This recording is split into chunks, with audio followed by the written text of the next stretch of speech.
Tidak bersyukur. Kekurangan aja. Seperti layaknya kita meminum air laut. Makin banyak minum, makin haus. Makanya di dalam satu hadis Rasul bersabda begini katanya. Jika seorang anak Adam dihadapkan pada dua lautan.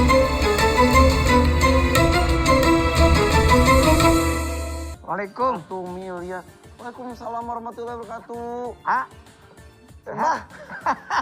Maaf, tadi saya bengong banget. Lagi apa? Nanti bah, jangan ganggu dulu bah. Maaf Oke, sekali bah. sok, mangga, baik ya mau baca-baca. Rumah baru lagi, mobil baru lagi. Wah, ya Allah. Apa rumah, mobil? Ini bah, teman-teman saya beli baru mobilnya, beli baru rumahnya. Ya Allah. Ini tuh kadang-kadang saya tuh seneng ngeliat gini ya bah ya. Tapi kadang-kadang saya tuh sirik. Sirik. Iya, ngiri gitu saya tuh. Oh, kenapa mesti ngiri? Dunia itu tidak boleh iri. Kalau iri urusan akhirat bagus. Kalau urusan dunia tengok ke bawah, urusan akhirat tengok ke atas. Tapi begitu. enak banget gitu hidupnya tuh semuanya bisa. Mau ini apa bisa, mau itu bisa. Iya, persoalannya sekarang apakah benar mereka bahagia atau tidak? Yo kaji, bisa nggak itu? Benar Karena nggak kebahagiaan bahagia? itu tidak diukur dari Tidak harta. diukur dari harta. Kan gitu, banyak orang yang kemudian merasa kesepian di tengah jutaan penggemar. Banyak orang merasa tidak punya apa-apa di saat dia melimpah harta bendanya. Ya. Dan siapa yang sangka juga pemulung yang sedang istirahat setelah habis sholat maghrib di pinggir jalan. Siapa bilang dia tidak bahagia? Bisa saja dia lebih bahagia ya. Iya, sekarang orang kaya makan segala tidak boleh. Tapi orang petani segala dimakan malahap, enak di pinggir di pematang sawah. Lagi jalan, lihat ada yang pakai sepeda, enak banget pakai sepeda. Enak banget pakai Lagi sepeda. naik sepeda, ada motor. Ada mobil, ada motor, enak banget pakai motor. Pas lagi motor hujan-hujanan, enak lihat banget pakai mobil. Makanya tidak ada hidup ini sanang sinawang. Bagaimana saling sangka menyangka. Yang penting ukurannya adalah yang tadi bahwa ketenaran, kekayaan. Jangan sampai menjebak kita dalam lumuran dosa dan keterpurukan di hadapan Allah Subhanahu wa Ta'ala. Itu yang paling penting. Tapi insya Allah pemirsa Mensi TV pagi hari ini semuanya sedang berbahagia, betul ya Bah ya? Iya, betul. Karena setiap pagi, Sabtu Minggu khususnya, kita hadir nih di sini di Mensi TV. Ada Abah dan AA. Mau nyapa dulu nggak pemirsa tuh Abah? Assalamualaikum pemirsa. Semuanya, berkah semuanya, segalanya, selamanya. Para pecinta kesucian jiwa, tiap hari Sabtu dan Minggu, kita akan bersama dalam acara Abah dan AA. Widih, kesucian jiwa. Pencinta kesucian jiwa. Mudah-mudahan semuanya proses ya, Bah ya. Amin, amin, amin. Tapi kalau saya ngiri gini, manusiawi nggak sebetulnya? Secara pribadi manusiawi. Zuyina lina syabu syahwat minan nisa wal banin wal qanatir wal qatami minal zahabi wal fiddati. Dalam Al-Quran yang disebut begitu. Manusia itu dihiasi dengan syahwat, dengan keinginan untuk kepada wanita, kepada harta benda, kepada emas, perak, dan sebagainya gitu kan. Tapi persoalannya bagaimana kemudian kita merumuskan bagaimana tipe kita atau cara pandang kita terhadap urusan dunia ini. Itu yang harus kita teliti. Karena ada beberapa cara pandang manusia tentang dunia. Gitu kan? Gimana tuh? Nah, yang pertama ada yang memandang dunia itu sebagai tujuan. Nah, pokoknya semuanya adalah untuk dunia. Itu yang pertama. Yang kedua ada yang memandang dunia ini sebagai neraka. Gitu, surga bagi orang kafir tapi neraka bagi kita. Makanya dia tinggalkan total dunia. Gak mau sama sekali Gak mau sama sekali dunia. Diam saja, ibadah. Pokoknya dunia ditinggalkan aja. Ada yang ketiga, yang proporsional. Orang yang menganggap dunia ini adalah jembatan untuk kehidupan akhirat. Ad-dunya masru'atul akhirah. Dunia ini ladang untuk kehidupan akhirat. Nah, jadi ada 3 sudut pandang ini yang akan kita akan bahas. Yang kita bahas sekarang. Satu, coba. tujuan dunia itu. Iya, yang jadi tujuan. Dunia. Semuanya arahnya tujuannya dunia aja. Dunia. Yang kedua dunia itu adalah neraka. Tidak mau menolak, dunia sama sekali. Tidak mau. Nah, yang ketiga jembatan. Nah, gitu. Nah, bagaimana cara pandang orang yang menganggap dunia sebagai dunia? Tujuan awalnya adalah dunia. Bagi mereka yang menganggap dunia sebagai tujuan, ya maka yang pertama dia akan menjadi manusia yang selalu kekurangan. Tidak bersyukur. Kekurangan aja. Seperti layaknya kita meminum air laut. Makin banyak minum, makin haus. Makanya di dalam satu hadis Rasul bersabda begini katanya.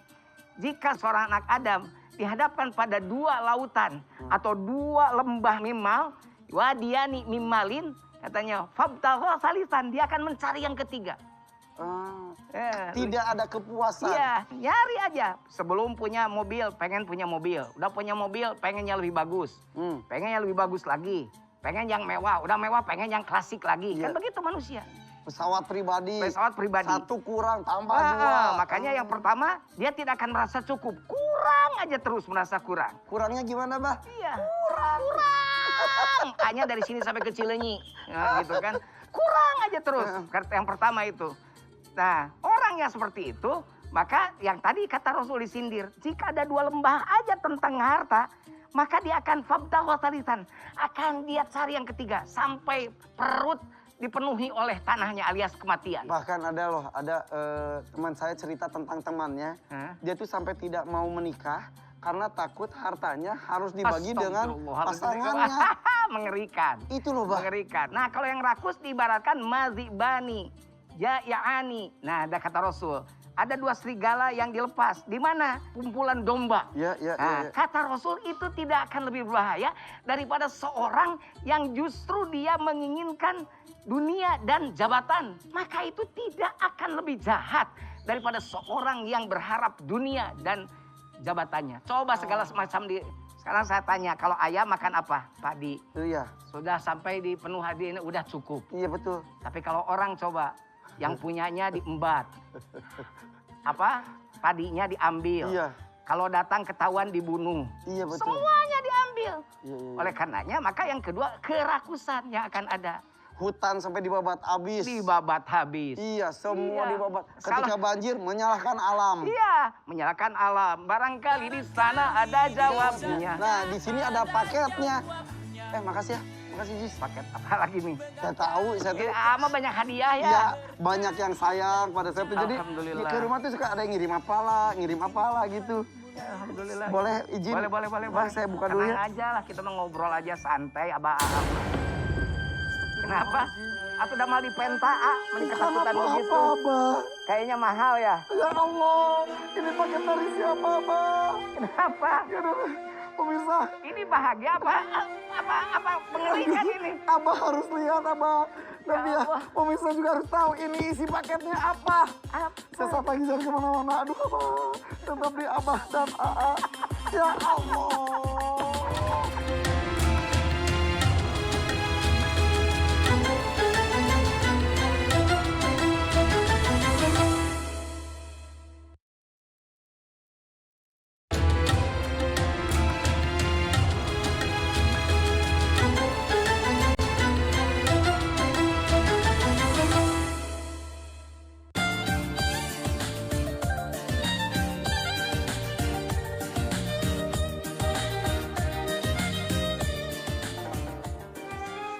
Apa itu, A?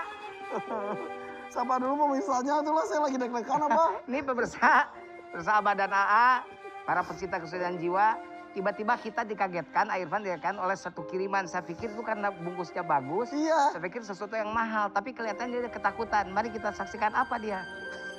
Apa itu? Mungkin ini sesuatu bagus mungkin ya. Tapi Ya, yang ngirim tergantung ini, dari mana sisi kita memandang. itu dia. Persepsi Pokoknya kita. siapapun yang ngirim ini, makasih. Apa coba lihat dulu. Nih, ada satu frame. Tulisannya, kematian pasti datang. Ingat betul itu. Ya, emang iya. Mengingatkan kita. Tuh, ada lagi nih, Bah. Rezeki itu misteri, mati itu pasti. Ibadah jangan dinanti-nanti. Bener banget, benernya. Bisa kayak ditabok gitu, Bah, ini mah, Bah. Janganlah bersedih oleh urusan dunia karena kita hanya bertamu di atas tanahnya. Ya Dari tanah Allah. balik ke tanah. Satu lagi, Bah. Satu lagi apa? Jadikan akhirat di hatimu, dunia di tanganmu, dan kematian di pelupuk matamu. Imam Syafi'i. Ya Allah. Yang Ingat lebih mati. lagi, Bah. Yang lebih lagi. Apa itu? Masa dikirim kain kapan?